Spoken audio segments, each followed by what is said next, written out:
stalo aj Martinovi Kližanovi, ktorý trafil reproduktory a teraz Novák to vyťahol riadne vysoko. Trafil konštrukciu, na ktorej sú zavesené.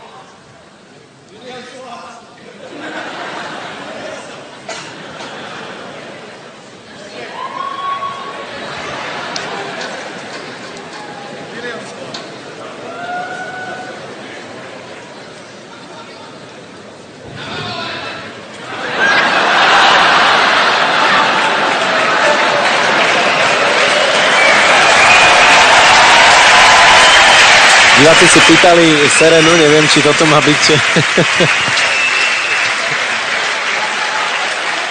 Serena Williams to serve. Asi, hej.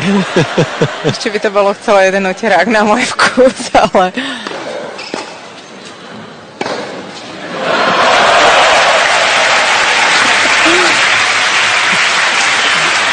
Ale myslím si, že stačia dva.